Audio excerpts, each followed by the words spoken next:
আপোনালোকে জানে বৰ্তমানৰ যিজন সিদ্ধাৰ্থ শৰ্মা সি এজন মাৰোৱাৰী হয়, বিৰাট অসভ্য, বিৰাট হাৰামজাদা। কোনো এজন মানুহক ভাল সন্মান নকৰে সি। মোৰ কথা কোৱা নাই, মোৰ কথা পিছত কয় বাৰু, সেইটো মই নকওঁ। কিন্তু অসমৰ ইমূৰৰ পৰা সিমূৰৰ পৰা যিমান ল'ৰা ছোৱালী জুবিন দাক লগ কৰিব আহে তাহাঁতে বেয়া ব্যৱহাৰ কৰে। সিহঁতে জুবিন দাক সিহঁতৰ বাপেকৰ সম্পত্তি বুলি ভাবে। সেইজন এজন মহা অসভ্য। সি এইখিনি কথা জানিব লাগে যে জুবিন দাই আজি কিমান পেক খাইছে, কেতিয়া শুব লাগে, কাৰণ পিছদিনাখন শ্ব' আছে, কিবা আছে, হেল্থটো যে কিমানখিনি বেয়া, কি ধৰণে তেওঁক মেইনটেইন কৰিব লাগে, সেইটো মেনেজাৰৰ দায়িত্ব হ'ব লাগে। কিন্তু সি ঢকৰাৰ খালি পইচা লাগে, তাৰ বেলেগ কথা কোনো মতলব নাই। তাৰ বছ আছিলে, আপোনালোকে চাগে জানে, তাৰ বছ আছিলে, তাৰ মালিক আছিলে টাৰ্চেম মিট্টাল। সেই টাৰ্চেম মিট্টালে জুবিন গাৰ্গক মেনেজ কৰিছিলে প্ৰথম সেইজন প্ৰথম মাৰোৱাৰী। কিন্তু যেতিয়া সেই টাৰ্চেম মিট্টালে যেতিয়া সুবিধা পালে তেতিয়া বম্বে গুচি গ'ল। তেতিয়া জুবিন গাৰ্গৰ হেৰি বুলি মতলব নাই। তাৰপিছত কুকুৰ এটাক চাব দি গৈছে, এই সিদ্ধাৰ্থ শৰ্মা নামৰ কুকুৰটোক চাব দি গৈছে যে তই চাই থাক, এতিয়া মইতো মালটো কামালোৱে, মই এতিয়া বম্বে যাম, মই এতিয়া সেইফালে লুটিম, এতিয়া তই লুটি থাক। সেইকাৰণে মই কৈছো এই অনা অসমীয়াবিলাকে জুবিনদাৰ আৱেগ লয় আৰু অসমীয়াৰ আৱেগ লৈ বেপাৰ কৰে। লগতে এটা মই কথা কওঁ, আজি মেইন পইণ্টটো মই ক'ব আহিছোঁ, আপোনালোকে লাগিলে ইয়াৰ পৰা স্ক্ৰীন ৰেকৰ্ডিং কৰিব, আৰু নহ'লে যদি বেয়া নাপায় আপোনালোকে এই লাইভটো শ্বেয়াৰ কৰিব প্লিজ। একদম মই সঁচা কথা ক'ব যাব লৈছোঁ, জুবিন গাৰ্গক মোটামুটি 2011-12 পৰা ধ্বংস কৰা মানুহজন হ'ল শেখৰজ্যোতি গোস্বামী। সেই কুকুৰটোৰ নাম কিন্তু ছ'চিয়েল মিডিয়াত অহা নাই, কোনো নিউজ চেনেলতো অহা নাই, এনেই জাষ্ট আহিছে। কিন্তু তেওঁৰ এগেইনষ্টত কিন্তু কোনো কেছ নাই, কোনো এফআইআৰ নাই কোনো থানাত। মেইন কালপ্ৰিট সেইজন মই কৈছোঁ। আৰু আপোনালোকে যদি জানে যে মই মিছা কথা নকওঁ, মই কৈছোঁ জুবিন গাৰ্গক ধ্বংস কৰা, জুবিন গাৰ্গৰ গোটেই লাইফ জাৰ্ণিটো ধ্বংস কৰা মানুহজন হ'ল শেখৰজ্যোতি গোস্বামী। মই য'তে ক'ব লাগে তাতে ক'ম। এই শেখৰজ্যোতি গোস্বামীয়ে জুবিনক লাহে লাহে ধ্বংস কৰি দিছে। জুবিনৰ গোটেই কেৰিয়াৰ, সেই কেৰিয়াৰৰ পৰা এই কেৰিয়াৰ আনিছে। আপোনালোকক মই কৈ আছোঁ, আপোনালোকে জানে যে জুবিন দা, চৰি দে মই মাজে মাজে জুবিন গাৰ্গ কৈ আছোঁ, মাজে মাজে জুবিন দা কৈ আছোঁ। মই কথা ক'ব নাজানো, কিন্তু তেওঁৰ প্ৰতি ৰেচপেক্ট মোৰ সদায় আছে। মই কথাটো ক'ব লাগিছোঁ, জুবিন দা মানে এনকে প্ৰডাকশ্যন আছিল দেৱ বৰকটকীৰ, আৰু এনকে প্ৰডাকশ্যন মানে হ'ল জুবিন দা। কিন্তু আপোনালোকে জানে যে এনকে প্ৰডাকশ্যনৰ লগত জুবিন দাৰ সম্পৰ্ক নাই। সম্পৰ্ক কোনে বেয়া কৰিলে আপোনালোকে জানেনে? যদি নাজানে মই কৈ আছোঁ, সেইজন হ'ল শেখৰজ্যোতি গোস্বামী। যিদিনাৰ পৰা এনকে প্ৰডাকশ্যনৰ লগত ৰিলেশ্যন বেয়া হৈছে, সেইদিনাৰ পৰা কিন্তু জুবিন দাৰ বেয়া দিন ষ্টাৰ্ট হৈ গৈছে। এনকে প্ৰডাকশ্যনৰ ষ্টুডিঅ'ত এখন ৱালত জুবিন দাই কিবা এটা ছবি আঁকিছিলে, সেই ছবি আঁকাক লৈ এই শেখৰজ্যোতি গোস্বামীয়ে লগাই দিছে দেৱ বৰকটকীক। তাৰপিছত দেৱ বৰকটকীয়ে কিবা ক'লে, খঙত কিবা কৈ দিলে, সেই কথাটো আকৌ শেখৰজ্যোতি গোস্বামী আকৌ জুবিন দাক লগাই দিছে যে দেৱ বৰকটকীয়ে এনেকুৱা কৈছে বুলি। সেই দুইজনৰ মাজত ৰিলেশ্যন বেয়া কৰা মানুহটো হ'ল শেখৰজ্যোতি গোস্বামী। তাৰপিছত জুবিন দাৰ লগত কথা পাতি কৈছে যে বেলেগৰ ষ্টুডিঅ'ত কিয় গাব লাগে, আপোনাৰ নিজৰ ষ্টুডিঅ' খোলক গুৱাহাটীত। তাৰপিছত জুবিন দাই সেই জচতে বম্বেৰ ষ্টুডিঅ' ভাঙি আনি পেলাই গুৱাহাটীৰ ষ্টুডিঅ' খুলিছে। কিন্তু এইবিলাক কথা বেছিভাগ মিউজিক ইণ্ডাষ্ট্ৰীৰ মানুহে জানে, কিন্তু নকয়, কাৰণ চব মানুহ স্বাৰ্থপৰ। কালি হয়তো কেতিয়াবা শেখৰৰ লগত কাম কৰিব, আৰু যদি শেখৰৰ এগেইনষ্টত যদি কথা পাতে, শেখৰে উল্টাকে মেনিপুলেট কৰি পেলাই জুবিন দাক বেলেগকে কথা শুনাব, জুবিন দাই বেলেগ বুজিব। য'ত মোৰ ক্ষেত্ৰত তেনেকুৱা বহুতবাৰ হৈছে, মই কিবা এটা ভালৰ কাৰণে কথা কওঁ, সেইটো বস্তু বেলেগ উল্টাকে জুবিন দাক কাণ ভৰাই দিয়ে। আজি বম্বে ষ্টুডিঅ' ভাঙাৰ কাৰণটো হ'ল, বম্বে ষ্টুডিঅ' শেষ হোৱাৰ কাৰণটো হ'ল শেখৰজ্যোতি গোস্বামী। সি কিন্তু চোৱাৰৰ বাচ্চাটো এতিয়াও কিন্তু ঘূৰি আছে, এতিয়াও জুবিন দাৰ ডেড বডিৰ লগত ঘূৰি আছে।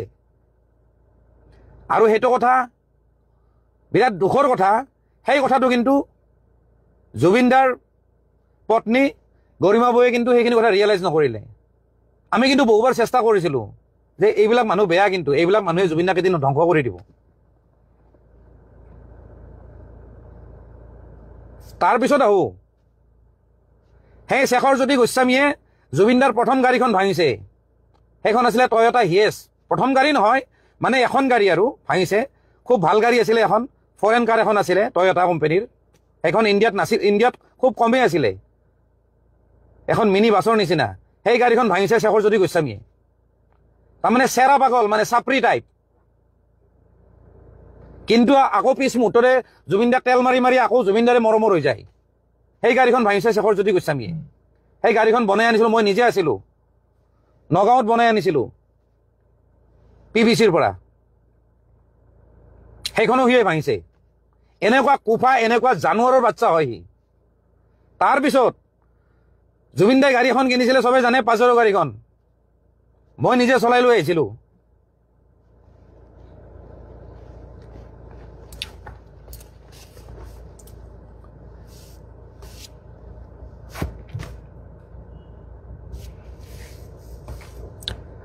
আৰু সেই গাড়ীখনো ভাঙিছে এই শেখৰজ্যোতি গোস্বামী। চলি থকা গাড়ীখনৰ পৰা সি চুদিৰ ভাই, সি জাপ মাৰি সি মানুহৰ ঘৰ খুন্দিয়াইছে। সেই গোটেই গাড়ীখন বৰবাদ কৰি দিছে, জুবিনদাৰ গাড়ীখন। তাৰপিছত মই গাড়ীখন ভাল কৰিব নিছিলোঁ, তাৰপিছত কিন্তু মোকে বদনাম দিছে, মই বোলে পইচা খাইছোঁ বোলে। সেই চুৱাৰৰ বাচ্চা সেই শেখৰে কয়। কিন্তু মই আপোনালোকক ক'লো, জুবিন গাৰ্গক তিল তিলকে মাৰা মানুহটো হ'ল শেখৰজ্যোতি গোস্বামী। মই যেতিয়া লগত যেতিয়া আছিলোঁ, মই নিস্বাৰ্থ ভাবি আছিলোঁ, না মই কিবা মেনেজাৰ আছিলোঁ, না মই কিবা আছিলোঁ। মোৰ ওচৰত দোকান, জুবিনদাৰ ওচৰত ঘৰ। কিন্তু কেইপেক মদ খাই, কিমান ভাত খাই, চব চাই থাকোঁ। আমি বুদ্ধি কৰি কৰি মদৰ গিলাচবিলাক চাইড কৰি দিম। তালা জুবিনদাক কেনেকৈ জীয়াই ৰাখিব লাগে আমি চেষ্টা কৰিছিলোঁ। এই চুৱাৰৰ বাচ্চা আহি মাৰিছে, কিন্তু তাতে উঠাই উঠাই মাৰিছে জুবিনদাক। এই শেখৰজ্যোতি গোস্বামী। আপোনালোকক কওঁ, জুবিনদাৰ বেণ্ডটো কিমান ডাঙৰ বেণ্ড আছিলে, জুবিনদাৰ মিউজিচিয়ানখিনি কিমান ভাল মিউজিচিয়ান আছিলে। চব সেই বেণ্ডক ঠান বান কৰি ভাঙি পেলাইছে এই শেখৰজ্যোতি গোস্বামী। আপোনালোকে যদি কাৰোবাক যদি চিনি পাই নহয়, আপোনালোকে সুধি ল'ব, যিমানবিলাক মিউজিচিয়ান আছে তাহাঁতক সুধি ল'ব, জুবিনদাৰ বেণ্ডটো গোটাই ভাঙি পেলাই চেছ কৰি দিছে। সেই ৰাবুদাৰ তাতে জুবিনদাই প্ৰথম ৰিহাৰ্চেল কৰিছে। সেই ৰাবুদাক জুবিনদাই লৈ আহিছিলে, কিন্তু ৰাবুদাক উলিয়াই দিছে সেই ড্ৰামাৰ, এই শেখৰজ্যোতি গোস্বামীয়ে পলিটিক্স কৰি কিনে। তাৰপিছত সোমাইছে সেই পাৰ্থ বেতলাক, সিহঁতৰ মাদাৰ চুৰেটা চুৱাৰৰ বাচ্চা এটা। এই শেখৰে চব বেণ্ড ভাঙি দিছে। আজি শান্তনু বৰুৱা গিটাৰিষ্ট কোনে উলিয়াই দিছে? এই শেখৰজ্যোতি গোস্বামীয়ে উলিয়াই দিছে। ভাল ভাল মানুহখিনিক চব আউট কৰি দিছে। বাকী গোটাই হাৰামৰ বাচ্চাগিলাকে আছে তাতে, অকল স্বাৰ্থপৰ তাতে, খালি জুবিনৰ পৰা লুটিব লাগে। জুবিন গাৰ্গৰ ফাংচন আমি পইচা পাব লাগে, আমাক ইমান ইমান পেমেণ্ট কৰিব। ভাল মানুহবিলাকক চব চাইড কৰি দিছে। সেই হাৰামীৰ বাচ্চাটোৱে জুবিনৰ ঘৰৰ পৰা বস্তু চুৰ কৰে, নোকোৱাকে বস্তু লৈ যায়, ষ্টুডিঅ'ৰ বস্তু লৈ পেলাই সি ঘৰত লগাই দিয়ে। সিমানখিনি মই জানো। সি চুৱাৰৰ বাচ্চাটোৱে চালা। আজিৰ ডেটত তাতে মই সকলোৱে কৈ আছে যে শ্যামকানু মহন্ত দায়ী। মোৰ মতে শ্যামকানু মহন্তৰ ইমান দোষ নাই। সি এটা বেপাৰী মানুহ। সি এগ্ৰিমেণ্ট কৰিছে যে মই অৰ্গেনাইজ কৰিছোঁ, মই এখন ফেষ্টিভেল পাতিছোঁ, তোমালোকে আহা। দায়িত্ব কাৰ হ'ব লাগে? লগত থকা মানুহকেইটাৰ। ক'ৰবাত যদি শ্ব' কৰিব গৈছে, যিজন মেনেজাৰ আছে তেওঁৰ দায়িত্ব। কিন্তু জুবিনদাৰ যিটো সেইটো পাগলামি, যিটো বাচ্চাৰ নিচিনা যিখিনি সি কাম কৰে, কৰিব নলগা যিখিনি কাম কৰে, ধৰক সাঁতুৰিব গৈছে, কিবা গৈছে, সেইখিনি সময়ত ঠিক আছে, মেনেজাৰৰ দায়িত্ব। কিন্তু গুৱাহাটীত কি কি কৰি ফুৰে, জুবিনদাক কেনেকৈ উচতাই থাকে, জুবিনদাক যে শ্ল'লি যে ধ্বংস কৰিছে, সেইবিলাক হ'ল এই শেখৰহঁতৰ নিচিনা মানুহে। আৰু শেখৰৰ এগেইনষ্টত কোনেও কথা নাপাতে। কিয় জানে? এই মিউজিচিয়ানবিলাক, এই বাকী যিবিলাক ছিংগাৰ আছে, তাহাঁতে ভাবে যে শেখৰৰ লগত ৰিলেশ্যন বেয়া হ'লে মোৰ জুবিনৰ লগত ৰিলেশ্যন বেয়া হ'ব। মই ক'ৰবাত কাম নাপাম, মোক গান বনাই দিব। শেখৰ হ'ল এজন কম্প'জাৰ, কিন্তু সি গোটাই ধ্বংস কৰিছে। যিমান বেয়া কামত আছে সি আগুৱাই দিয়ে, এই শেখৰজ্যোতি গোস্বামী।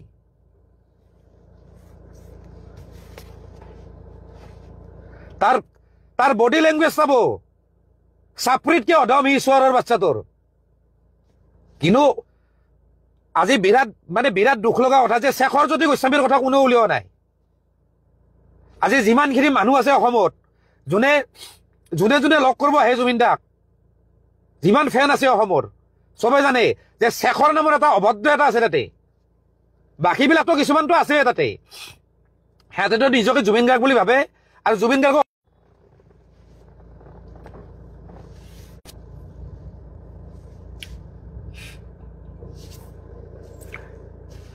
আৰু মই আজি যিখিনি কথা কৈছো শেখৰ জ্যোতি গোস্বামীৰ ওপৰত, আপোনালোকৰ যদি বিশ্বাস হোৱা নাই নহয়, আপোনালোকে কাৰোবাক যদি চিনি নহয় মিউজিক ইণ্ডাষ্ট্ৰীৰ কাৰোবাক যদি চিনি পায় আপোনালোকে সুধি ল'ব মই যদি মিছা কথা কৈছো।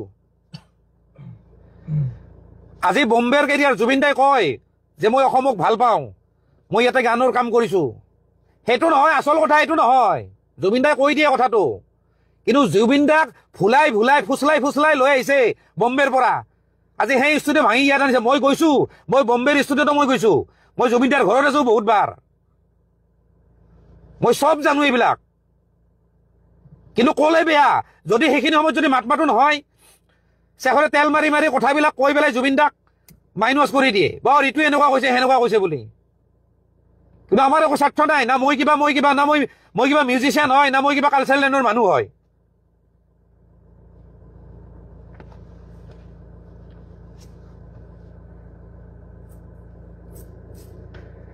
লুটি পুটি খাইছে এই শেখৰ হতৰ নিচিনা মানুহ, লুটি পুটি খাইছে।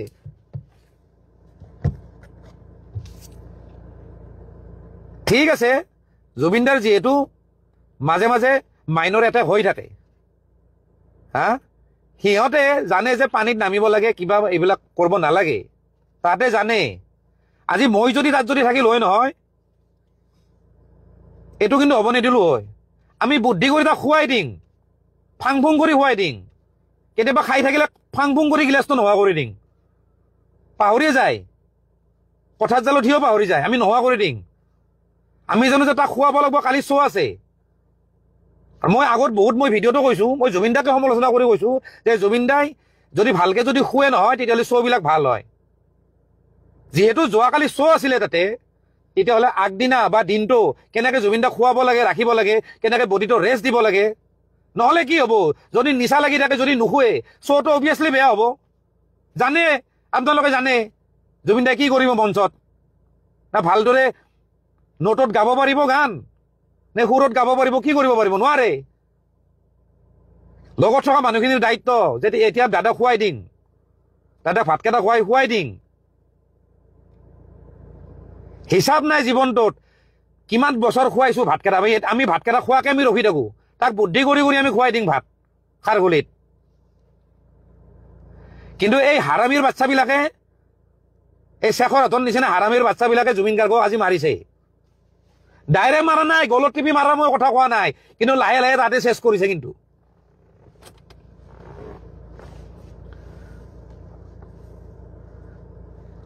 বহুত কথা। আজি কোনোবা যদি ছোৱালী যদি জুবিন দাক যদি লগ কৰিব আহিব নহয়, সুবিধাটো তাহাঁতে আগতে লয়, বেয়া সুবিধাটো তাহাঁতে লয়। কোনোবা যদি নতুন যদি ছিংগাৰে যদি জুবিন দাক যদি গান যদি গোৱাব আহে নহয়, সুবিধাটো তাহাঁতে ল'ব যে মই কামটো কৰাই দিম, মই ইমানখিনি পইচা লাগিব। গোটেই বেপাৰ সিহঁতে কৰে, সেই হাৰামীবিলাকে। জুবিন দাইটো গমেই নাপায়।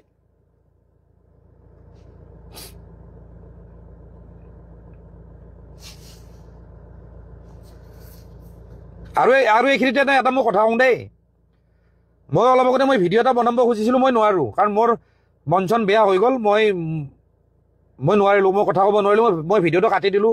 সেইকাৰণে ভাবিলোঁ অকণমান লাইভত আহি অকণমান কমেণ্ট চমেণ্ট পঢ়ি মোৰ অকণমান মাইণ্ডটো অকণমান ৰিফ্ৰেছ হৈ থাকিব, মাইণ্ডটো অকণমান মই ডাইভাৰ্ট হ'ব, সেইকাৰণে মই লাইভত আহিছোঁ। প্ৰথম কথা। আৰু সকলোৱে কৈছে যে আপুনি ইনফ্লুৱেঞ্চাৰ ঘেণ্টা, মই বালৰৰ কোনো ইনফ্লুৱেঞ্চাৰ নহয়, মই এইবিলাক ভিডিঅ' বনোৱা কাম নহয়। মই কিবা মনত কিবা এটা কথা আহে মই কৈ দিম, কিন্তু কথাটো হ'ল এইখিনিতে কওঁ, এই যে এই ইনফ্লুৱেঞ্চাৰবিলাকে আছে, খালি ভিডিঅ' বনাই আছে, খালি ভিডিঅ' বনাইছে জুবিনদাৰ নামত। তাৰমানে কি তাহাঁতক কণ্টেণ্ট লাগে, খালি ধকৰ হাতে কণ্টেণ্ট বিচাৰি পোৱা নাছিলে ইমান দিনে কিন্তু কোৱা নাছিল যে জুবিন দা এইটো হোৱাটো বিচাৰো, জুবিন দা কেনেকে ৰখাটো বিচাৰো। মোক কিন্তু বেয়া পাব পাৰে, মই কিন্তু সদায় কৈ আহিছো, কিন্তু কোনেও কিন্তু মাত নামাতে। আমি জানো এনেকুৱা পৰিস্থিতি এটা আহিব বুলি। মোক কালি এটা নিউজ চেনেলৰ এংকৰ এজনে মোক ফোন কৰিছে, আপুনি যিখিনি কথা কৈ আছিল সেইখিনিয়ে হ'ল, তেওঁৰ লগত থকা মানুহে আজি জুবিন গাৰ্গক ধ্বংস কৰিলে।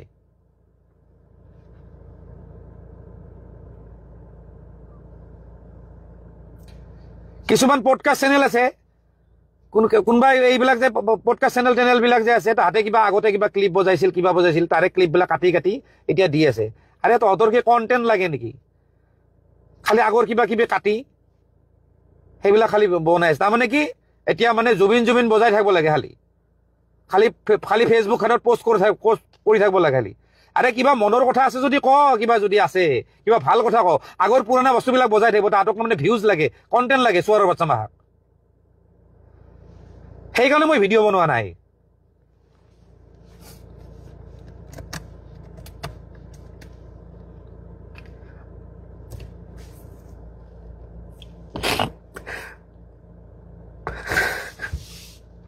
চালাম, মোৰ এটাই দুখ লাগিছে, তাৰ লগত মোৰ ভুল বুজাবুজি হয়ে মোৰ এছেজ হৈ গ'ল। মই ভাবিছিলো যে মই তাক লগ কৰিম, মই মৰাৰ আগদিনা মানে পৰহি ৰাতি মদ খাই আছিলো মোৰ বন্ধু এজনৰ লগত, সি কৈ আছিল কিন্তু ইমিডিয়েটলি কিন্তু দুটাৰ কিন্তু লগ হ'ব, এক জাগাত কিন্তু লগ হ'ব আমি জানো। মই জানো ভাবিছিলো এটা মেছেজ দিম নেকি, কিন্তু সেইখিনি সময়তে ৰাতি ঘটনাটো হৈছে। সেইকাৰণে মোৰ সেইকাৰণে বেছি দুখ লাগিছে চবতকে, কাৰণ সি মোক বুজি নাপালে। মই ভাবিছিলো মই নাযাওঁ ওচৰত, মোৰো এটা ইগ', কাৰণ যিহেতু তাৰ লগত মই ইমানখিনি সময় দিছো, মোক বুজি পাব লাগিছিল। ঠিক আছে, সি নাপালে, সি বেলেগৰ প্ৰৰোচনাত পৰি মোক বুজি নাপালে, সেইখিনি মই বাদ দিছো। মই কিন্তু ভাবিছিলো যে মই পাম, এদিন লগ পাম, ভালকে আমি এদিন কথা পাতিম, গোটেইখিনি বস্তু চিজিল কৰি ল'ম। কিন্তু সেইখিনি মোৰে দুৰ্ভাগ্য, মই হয়তো ক'ৰবাত কিবা পাপ কৰিছিলো, মই মিলাব নোৱাৰিলো, নহ'ল আৰু সেইখিনি ভগৱানে সেইখিনি সুবিধা নিদিলে। কিন্তু এইখিনিতে মই এটা কথা কওঁ, ইয়াতে মোৰ লগত ভাইটি এটা আছে বৰপেটাৰ, অসমত নিউজ চেনেল বিলাকত খবৰ অহা নাছিল, কিন্তু তাৰে আমি 1.5 ঘণ্টা 2 ঘণ্টা আগতে আমি খবৰ পাওঁ যে জুবিন গাৰ্গ ঢুকাইছে, হয়নে নহয়? দেৱা, হয়নে নহয় ক? ই দেৱা লগত আছে, এতিয়াতো আৰু কাকো ভয় চয় কৰি লাভ নাই। ই দেৱা আছে, দেৱা ওজা বৰপেটাৰ, ই মোক 1.5 ঘণ্টা 2 ঘণ্টা আগতে ফোন কৰি গৈছে যে জুবিন দাৰ এনেকুৱা হৈছে। অসমৰ নিউজ চেনেলে কিয় বজং নাছিল? কোনেও কিয় গম নাপায়? কোনো এজন আৰ্টিষ্টে গম নাপালে নেকি যে জুবিন দা যে ইমান আগতে যে ঢুকাইছে? যে মইতো ভয়তে মই কাকো কোৱা নাই, কিবা এটা ফেচবুকত লিখি দিম, মোৰ কিবা এটা জট লাগি যাব, কাৰণ সঁচা না মিছা মোৰ প্ৰুফ নাই। তাৰপিছত মই বেলেগ মানুহক ফোন কৰিছো, যাকে তাকে ফোন কৰিছো, যিবিলাক মানুহক মই ক'ব গ'লে মই ফোনে কৰিব নালাগে। মই ভিগু কাশ্যপক ফোন কৰিছো কালি, বোলে তই ইমিডিয়েট একবাৰ জুবিন দাক একবাৰ ৰেকৰ্ড আছে, একবাৰ খবৰটো লচোন। তেতিয়ালৈ না নিউজ বাজিছে না কি বাজিছে। সিদ্ধাৰ্থক বোলে ফোন কৰিছে, শেখৰক ফোন কৰিছে, ফোনটো উঠোৱা নাই। তাৰপিছত শ্যামকানু মহন্তক ফোন কৰিছে, তাৰপিছত শ্যামকানু মহন্তই ফোনটো উঠাই লগে কাটিছে, ৰবা কিবা ফোন কৰি আছো বুলি কৈছে। তেতিয়া মোক ভিগুৱে কৈছে যে কিবা এটা হৈছে দেই, কিন্তু আমি 1.5 ঘণ্টা আগতে 2 ঘণ্টা আগতে আমি কিয় গম পাওঁ? ইমান সময় কিয় নিউজত কিয় বজা নাছিল? তাৰ মানে ইয়াতে প্লেনিং কৰি আছিল যে এনেকে ক'ব সেনেকে ক'ব। কথাখিনি সজাই পৰাই কোৱাৰ কাৰণে সিহঁতে 2 ঘণ্টা 3 ঘণ্টা টাইম লৈছে। আমি কেনেকে গম পাওঁ? তাৰপিছত কেতিয়াবা পেৰাগ্লাইডিং কৰা বুলি কয়, কেতিয়াবা কিবা কৰিব, কোনে কি কয় ঠিক নাই। তাৰমানে চব মিছা।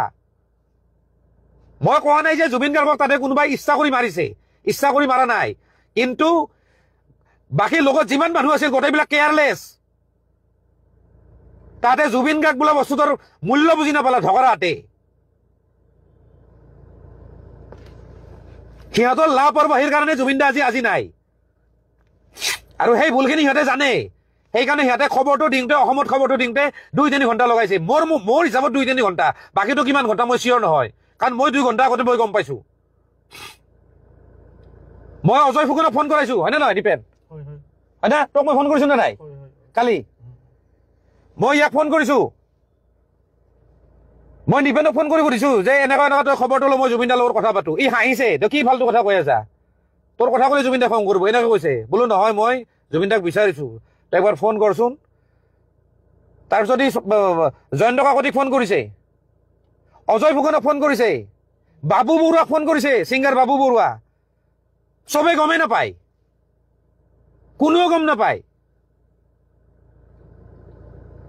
তাৰ মানে কি তাৰ মানে খবৰটো বহুত দেৰিকে দিয়া হৈছে অসমত বনাই কিনে দিয়া হৈছে আমুকে আমুক বুলি কম আমি আমুক বুলি কম তাতে মিটিং কৰা হৈছে তাতে একদম পুৰা স্ক্ৰিপ্ট বনাই লোৱা হৈছে যে এনেকে কোৱা হ'ব হা আমি কেনেকে গম পাওঁ খবৰটো আমি বেলেগকে পাইছো বাৰু নো ডাউট মোকতো কৈছিলে যে সুইচাইড কৰিছে জুবিন গাৰ্গে মই 2 ঘণ্টা আগতে সেনেকে বুলি পাইছো মানে কেনেকা খবৰ আহিছে হিচাপ নাই মই তেতিয়া যোনে কৈছিলে মই কৈছো যে তেওঁ সুইচাইড কৰা মানুহ নহয় কৈছিলে যে হেৰি পানীত হেৰি কৰিছে জাপ দিছে জাপ দি মানুহজনে এনেকুৱা হৈছে আৰু কৈছে যে আধা ঘণ্টা নাই সেইটো এটা বিৰাট ডাঙৰ প্ৰশ্ন কিন্তু আৰু মই বেলেগ এটা চৰ্চৰ পৰা গম পাইছো যে জুবিন গাৰ্গক আধা ঘণ্টা ধৰি বিচাৰি পোৱা নাছিল সেইটো কথা কিন্তু কোনো নিউজত বজা নাই কিন্তু এতিয়ালৈকে জুবিন গাৰ্গক আধা ঘণ্টা ধৰি বিচাৰিবলৈ পোৱা নাছিল সেইটো আমি 2 ঘণ্টা আগত গম পাইছিলো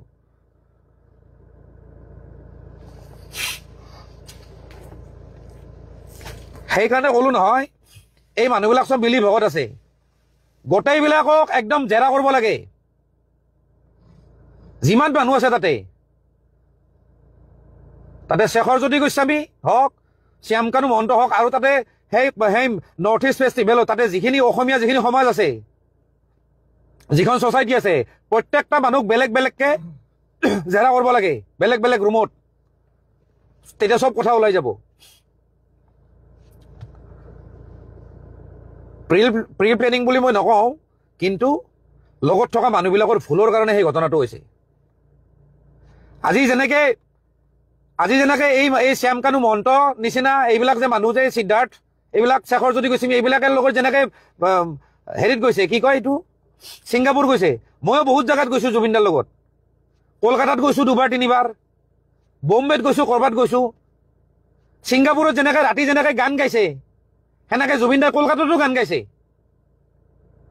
তেওঁ যেহেতু গানৰ পাগল মানুহ যদি কোনোবাই যদি ডাঙৰ ছিংগাৰ যদি গাই আছে বা কোনোবাই যদি বাৰত গাই আছে তেওঁ গান গাব যায় কলকাতাৰ 5 ষ্টাৰ হোটেলখনত তেনেকে গান গাইছিলে মই নিজে আছো লগত কিন্তু আমি জানো যে গান গাও তাৰপিছত আমি খুৱাব লাগিব তাক খুৱাব লাগিব ভাতকেৰা জোৰ জবস্তি বুদ্ধি কৰি হলেও খাওঁ আমি লাগিলে আমিয়ে নখোৱা হওঁ হাঁহি ধেমালি কৰো তেওঁ যেনেকে কমফৰ্টেবল পায় তেওঁৰ যাতে কথাবিলাক ইগত নালাগে সেনেকে কথাখিনি কৈ কিনে আমি ভাতকেৰা খুৱাই কিনে খুৱাই দিওঁ নজগামি আমি পুৰা টোপনি মাৰ পুৰা চাৰ্জ লো আমি সেনেকে থাকো কিন্তু এইকেইটাই যিকেইটা ছিংগাপুৰত আছিল তাতে যিহেতু গধূলি শ্ব' আছে তাতে ফুৰাব কিয় নিছে তাতে মানুহটো খুৱাব দিব লাগে জানে তাতে যে মানুহটো দুৰ্বল এনে বডিটোত একো নাই তাৰ তাতো কেই কেজিনো আছে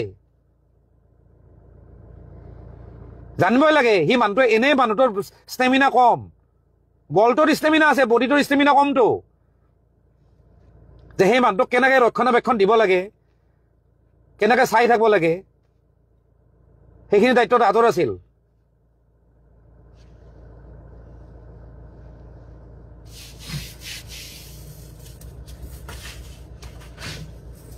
শ্যামকানু মহন্তই কয় যে হেৰি জুবিন গাৰ্গে নিজে ইচ্ছা কৰিছে আৰু কৈছে যে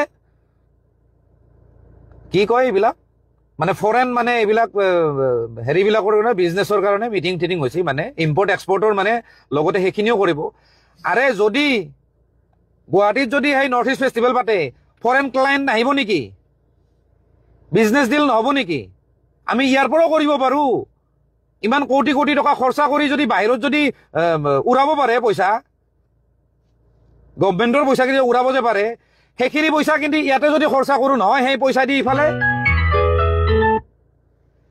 সেই পইচা দি ইয়াতে শ্ব' হ'ব আৰু বাহিৰৰ যিমান ক্লায়েণ্ট কোন হয় আৰু বাহিৰৰ ক্লায়েণ্টবিলাকক আনি ইয়াতে ফ্লাইটৰ ভাড়া হোটেলৰ ভাড়া দি পেলাই ৰাখিব পাৰি আৰামছে 5 ষ্টাৰ ফেচিলিটিত ইয়াততো আমাৰ 5 ষ্টাৰ হোটেল হৈ গ'ল প্ৰব্লেমটো কি কিন্তু বাহিৰত কিয় কৰিব লাগে এই চেৰা পাগলামি কৰিব যায় মদ খাব যায় এই শ্যামকানু মহন্তৰ নিচিনা এইবিলাক মানুহে যাব তাতে বাহুল্লামি কৰিব মদ খাব আৰু জুবিন গাৰ্গক উঠাই দিব জুবিন গাৰ্গক যেনেকে ৰাখা সেনেকে মানুহ পানীৰ নিচিনা মানুহ সি নিজে কয় পানীৰ নিচিনা মানুহ আলুৰ নিচিনা মানুহ সি আমি যিটো পৰিৱেশত আমি থাকিম যেনেকে ৰাখিম সিও সেনেকুৱা পৰিৱেশৰে হৈ যায় আমি যদি বাহুল্লামি কৰো আমি যদি মদে খাই থাকো সিও মদ খাব আমি যদি পৰিৱেশটো এনেকুৱা ক্ৰিয়েট কৰো যে নাই মদ এতিয়া নহয় এটা টাইমত অলপ ৰাতি খালী হ'ল, দেহাটোও ঠিক থাকিল, মাইণ্ডটো অলপ ৰিফ্ৰেছ হ'ল। সেই পৰিৱেশটো সিহঁতে ক্ৰিয়েট কৰিব লাগে।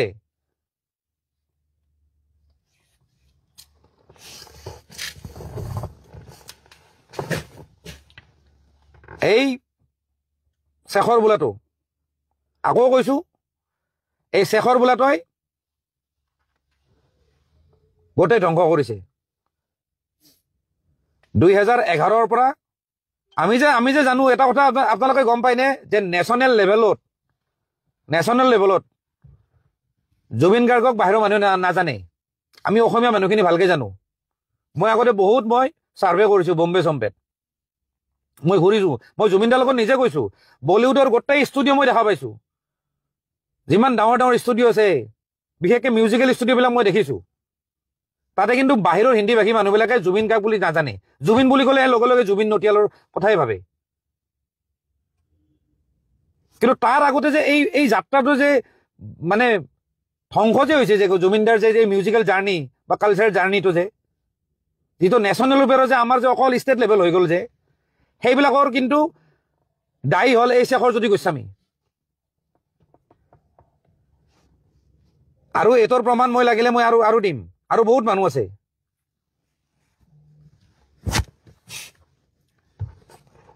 আৰু মই জানো যিখিনি মিউজিক কৰা মানুহ, মই কথাখিনি কিমান দূৰ সঁচা কৈছো কিমান দূৰ মিছা কৈছো তেওঁলোকে গম পাব। গোটেই পলিটিক্সটো ধ্বংস কৰি দিছে, মানে পলিটিক্স কৰি পেলাই গোটেই বেণ্ডটো ধ্বংস কৰি দিছে। আৰু জুবিন দাক তাৰমানে সেই জুবিন গাৰ্গক যিটো জুবিন গাৰ্গ যিটো মানে এয়াৰপৰ্টত অহাৰ লগে লগে মানুহে হাজাৰ হাজাৰ লাখ লাখ মানুহ ৰখি আছিল, সেই জুবিন গাৰ্গক আজিও জুবিন গাৰ্গ বনাই দিছে এই শেখৰজ্যোতি গোস্বামীয়ে।